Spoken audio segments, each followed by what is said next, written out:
নমস্কাৰ hour north ইষ্টলৈ স্বাগতম জনাই ষ্টুডিঅ'ত মই স্বাস্তিকা কোচবিহাৰ জিলাৰ বাংলাদেশ সীমান্তৰ হিটাইত বৃহস্পতিবাৰে গভীৰ নিশা বিএছএফৰ গুলিত নিহত হয় তিনিটা চোৰাং গৰুৰ সৰবৰাহকাৰী নিহত তিনিজন দুজনৰ বাংলাদেশৰ নাগৰিক আৰু এজন ভাৰতীয় নাগৰিক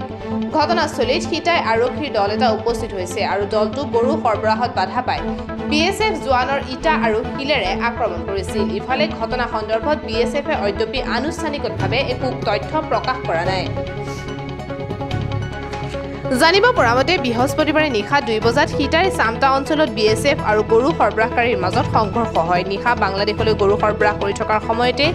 পহৰাত বিএছএফৰ জোৱানে বাধা দিয়াত সৰবৰাহকাৰী দলটোৱে জোৱানসকলক ইটা শিল নিক্ষেপ কৰি আক্ৰমণ কৰে বিএছএফে গুলিৰে প্ৰত্যুত্তৰ দিয়া তিনিজন নিহত হয় নিহত ভাৰতীয়জনৰ নাম প্ৰকাশ বৰ্মন বুলি জানিব পৰা গৈছে ইফালে শুকুৰবাৰে পুৱা কোচবিহাৰৰ অতিৰিক্ত আৰক্ষী অধীক্ষক কুমাৰ চানিৰাজে কয় যে বিএছএফৰ গুলিত তিনিজন নিহত হৈছে বুলি আমাৰ হাতত খবৰ আছে ঘটনাস্থলীত হিটাই থানাৰ আৰক্ষী উপস্থিত হৈছে কিন্তু বিষয়টোত বিএছএফৰ তৰফৰ পৰা জনোৱাৰ পাছতহে বিস্তৃতভাৱে ক'ব পৰা যাব